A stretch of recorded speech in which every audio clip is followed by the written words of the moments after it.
집중 분석 시간입니다. 흔들리면서도 시장이 잘 가고 있는데 뉴욕 월가에서 7월 위기설 얘기가 나옵니다. 오늘 EAR 리서치 홍춘욱 대표님 모시고 글로벌 금융시장 움직임 체크하겠습니다. 어서 오십시오.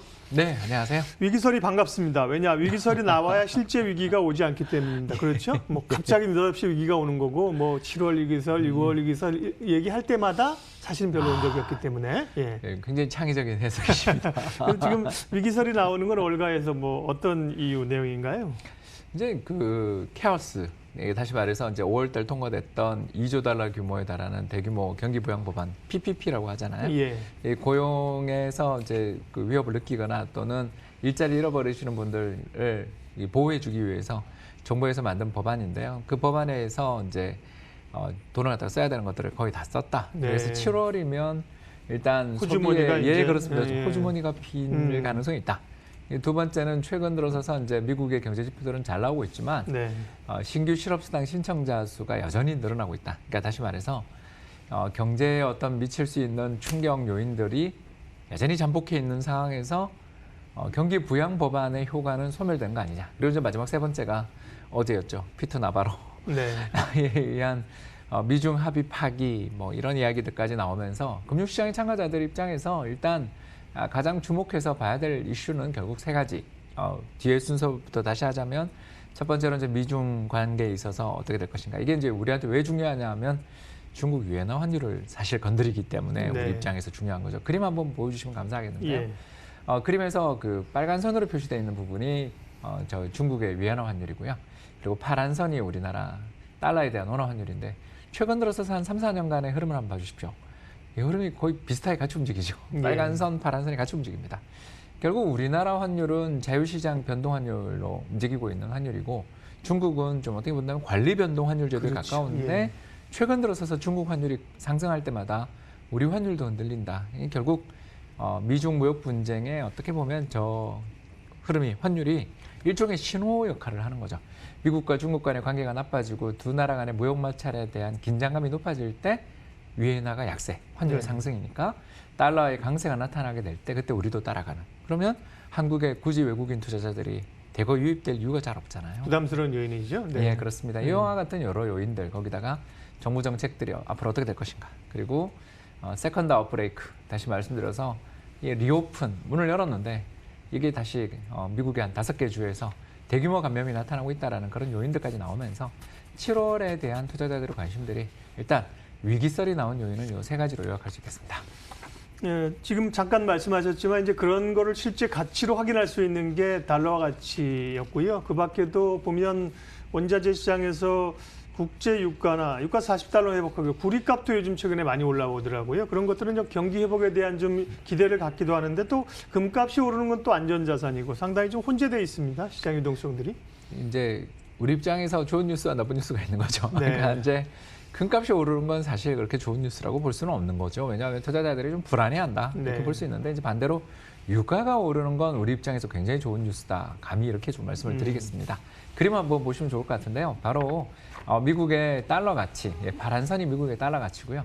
그리고 이제 빨간 선이 뭐 난리도 아니죠. 전 급등락이 엄청납니다. 저게 이제 국제 유가인데 네. 장기적으로 흐름을 보시면 알겠지만, 미국의 달러 가치가 상승하는 국면에 대체로 국제 유가가 하락하고 반대로 미국의 달러 가치가 떨어지는 구간에 국제 유가가 상승하는 것을 발견할 수 있습니다. 한마디로 말해서 저게 대체성이 있다는 그렇죠. 거죠. 빗달러 예. 자산에 대한. 그래서 아까 미중 무역 분쟁에서 환율 상승하면 우리나라에 돈 안 들어온다. 네. 이런 이야기를 들었다면 저 최근에 국제 유가가 급락 후 반등하는 모습이 나타나는 것은 글로벌 달러가 강세로 갈 거라는 우려가 좀 완화된 거 아니냐.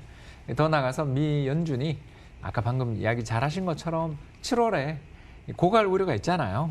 그런 고갈 우려에 맞서서 미 연준이 적극적인 통화 정책을 펼치며 어떻게 보면 헬리콥터 머니를 막 뿌리다 보니 네. GDP 대비해서 거의 20%를 넘어갈 정도의 양적 완화 규모를 확대해 주다 보니 달러의 약세를 어떻게 좀 이렇게 유발해 보려는 목적도 있는 거 아닌가. 이렇게 저희들은 볼 수가 있는 것 같습니다. 그래서 저런 최근 들어서서 미국의 신규 실업수당 신청자 수의 급증이라든가 또 더 나가서 7월에 어떤 위기설 이런 부분들은 분명히 걱정 요인입니다만 반대로 우리 시장 입장에서 유가가 최근 회복세를 흐름을 보인다는 건 일단 나쁜 뉴스만으로 보기는 어렵다. 이렇게 볼 수 있겠습니다. 네.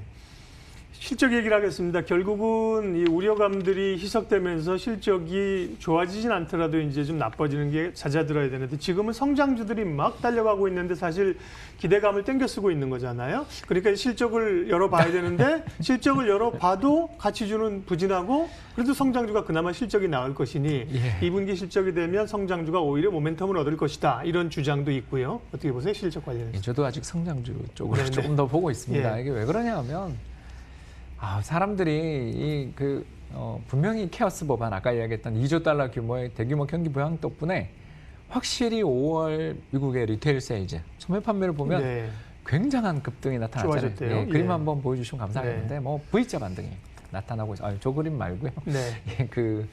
미국의 뭐라고 하나요? 소매 판매 동향을 정말 놀라운 그림이 나왔거든요. 저 파란 선이 미국의 리테일 세일즈 소매 판매인데 절벽으로 떨어졌다가 또 절벽에서 바로 회복되는 트램펄린이 있는 것도 아니고 바로 V자 반등입니다.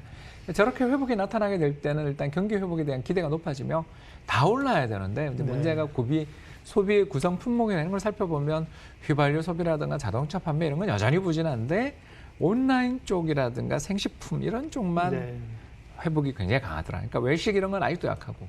그러니까 이렇게 되니 경제가 회복은 되고 있는 신호는 분명히 저 그림에서 나타나고 있지만 아직 이 언택트 또는 언컨택트의 분위기 속에 이 일부 업종만 혜택을 좀 보고 있다라는 게 어떻게 보면 2분기 실적을 앞둔 이 전망의 변화를 어떤 주도하는 요인이다.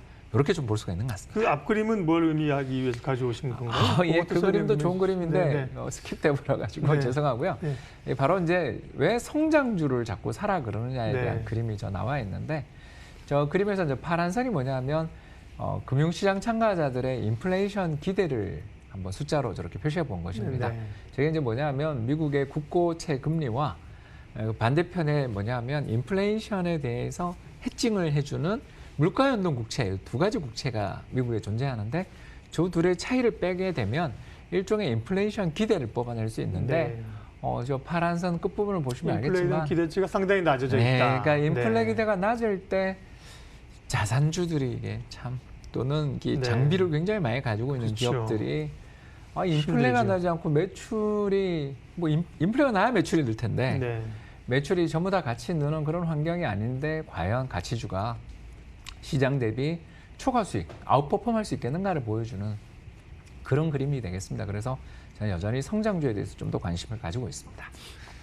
성장주 그리고 이제 기술주 상당히 맥이 이제 같이 가는 건데요. 미국도 보면 나스닥이 사상 최고치를 기록하고 있고 우리도 코스닥이 상대적으로 강하는데 비슷한 맥락이지만 성장주 또 기술주, 먼텍 이런 쪽으로 과한 감은 있지만 지금은 뭐 갈 수밖에 없다 이렇게 동의하신 거죠? 그 달리는 말에서 내리기에 좀 빠른 느낌이 있다 그런 기분인 거죠. 그러니까 왜 그러냐 하면 두 가지 아까 말씀드린 것처럼 미 연준이 너무 유동성을 많이 푸는데도 불구하고 인플레 기대는 없는 이런 상황이잖아요. 그렇다면 결국 그 돈이 금융시장 내에서 계속 돌 것 같다. 실물로는 잘 안 가고 금융시장 내에서 자금의 이동이 많다라고 한다면 아무래도 투자자들 입장에서 주도주들에 좀 관심이 갈 수밖에 없는 게 첫 번째. 그리고 두 번째가 추가적인 경기 부양 법안들이 나온다라고는 하지만 아무튼 지금 현재 이런 경기의 부진한 상황 속에 매출이 안정적으로 좀 유지되거나 버텨주는 기업에 대한 투자자들의 선호. 그러니까 차기 그 경기 부양 정책 법안이나 이런 것들이 지금 국회에 계류되어 있는 게 통과되고 한다면 좀 달라질 수는 있습니다만 현재는 그 기대만 있는 시장에서는 주도주의 교체를 이야기하기는 지금은 조금 섣부른 느낌이 있다. 이렇게 말씀드릴 수 있겠습니다.